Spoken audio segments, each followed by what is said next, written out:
अस्सलाम वालेकुम नाज़रीन, आज हम बात करेंगे एक ऐसे मसले पर जो अचानक शदीद दर्द की शक्ल में सामने आता है और मरीज़ को सीधा इमरजेंसी तक ले जाता है, और वो है गुर्दे की पत्थरी। आज की वीडियो में हम आसान ज़ुबान में समझेंगे कि गुर्दे की पत्थरी क्या होती है, क्यों बनती है, दर्द कहाँ कहाँ होता है, कौन सी पत्थरी खतरनाक होती है और किन हालात में होम्योपैथिक इलाज से बेहतरी मुमकिन होती है। गुर्दे की पत्थरी असल में नमकियात और मादनी अज्जा के ज़र्रात होते हैं जो पेशाब के रास्ते में आहिस्ता आहिस्ता इकट्ठे होकर सख्त पत्थर की शक्ल इख्तियार कर लेते हैं। ये पत्थरी गुर्दे में, पेशाब की नाली में या मिसाने में भी हो सकती है। शुरू में ये छोटी होती है और अक्सर बेज़रर होती है, लेकिन जैसे ही हरकत करती है दर्द शुरू हो जाता है। अब सवाल ये है कि आखिर गुर्दे की पत्थरी बनती क्यों है। सबसे आम वजूहात जो हैं वो ये हैं: पानी कम पीना, ज्यादा नमक का इस्तेमाल, गोश्त और जंक फूड की ज्यादती, ज्यादा चाय या सॉफ्ट ड्रिंक्स, पेशाब को बार बार रोकना, खानदानी रुझान, कुछ मेटाबॉलिक मसाइल। जब पेशाब गाढ़ा हो जाए तो उसमें मौजूद नमकियात आसानी से जमा होकर पत्थरी बना लेती हैं। गुर्दे की पत्थरी का दर्द आम दर्द से बिल्कुल मुख्तलिफ होता है। दर्द अचानक शुरू होता है, कमर के एक तरफ शदीद दर्द होता है, दर्द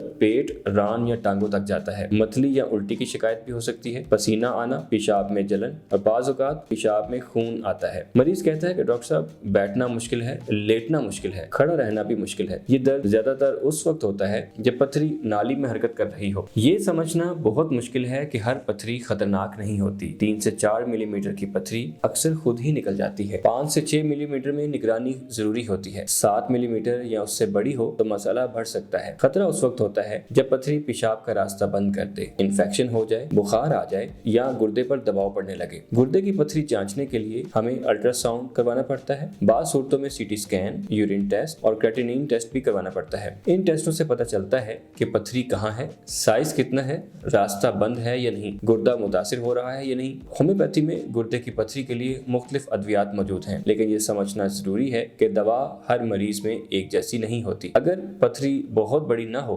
मुकम्मल ब्लॉकेज ना हो, गुर्दा शदीद मुतासर ना हो, मरीज बाकायदा फॉलो अप में हो, तो ऐसे केसेस में होम्योपैथिक इलाज से बेहतरी मुमकिन होती है। मकसद ये होता है कि दर्द कम हो, पेशाब का बहाव बेहतर हो और पत्थरी को आहिस्ता आहिस्ता निकलने में मदद मिले। नाज़रीन, होम्योपैथी में गुर्दे की पत्थरी के लिए ऐसी अद्वियात मौजूद हैं जो दर्द कम करने, पेशाब के बहाव को बेहतर बनाने और मुंतखब केसेस में पत्थरी के निकलने में मदद देती हैं। लेकिन दवा का इंतखाब हमेशा अलामात, साइज और रिपोर्ट्स देखकर किया जाता है। एक बात बहुत वाज़ेह होनी चाहिए: अगर शदीद बुखार हो, पेशाब बिल्कुल बंद हो जाए, मुसलसल उल्टियां हों, गुर्दे के टेस्ट खराब हो रहे हों, तो ऐसे में इलाज में ताखीर नुकसानदेह हो सकती है। इसलिए सही तशखीस और सही वक्त पर फैसला बहुत जरूरी है। गुर्दे की पत्थरी में खुराक का किरदार बहुत अहम है। पानी ज्यादा पीना, नमक कम करना, कोल्ड ड्रिंक्स से परहेज, ज्यादा गोश्त न खाना, सब्जियां और फल मुनासिब मिकदार में। ये छोटी एहतियातें पत्थरी दोबारा बनने से भी बचाती हैं। आखिर में एक बात याद रखिए: गुर्दे की पत्थरी तकलीफ दे जरूर है, लेकिन हर केस खतरनाक नहीं है। जल्द तशखीस, दुरुस्त रहनुमाई और बाकायदा इलाज से अक्सर मरीज बेहतर हो जाते हैं।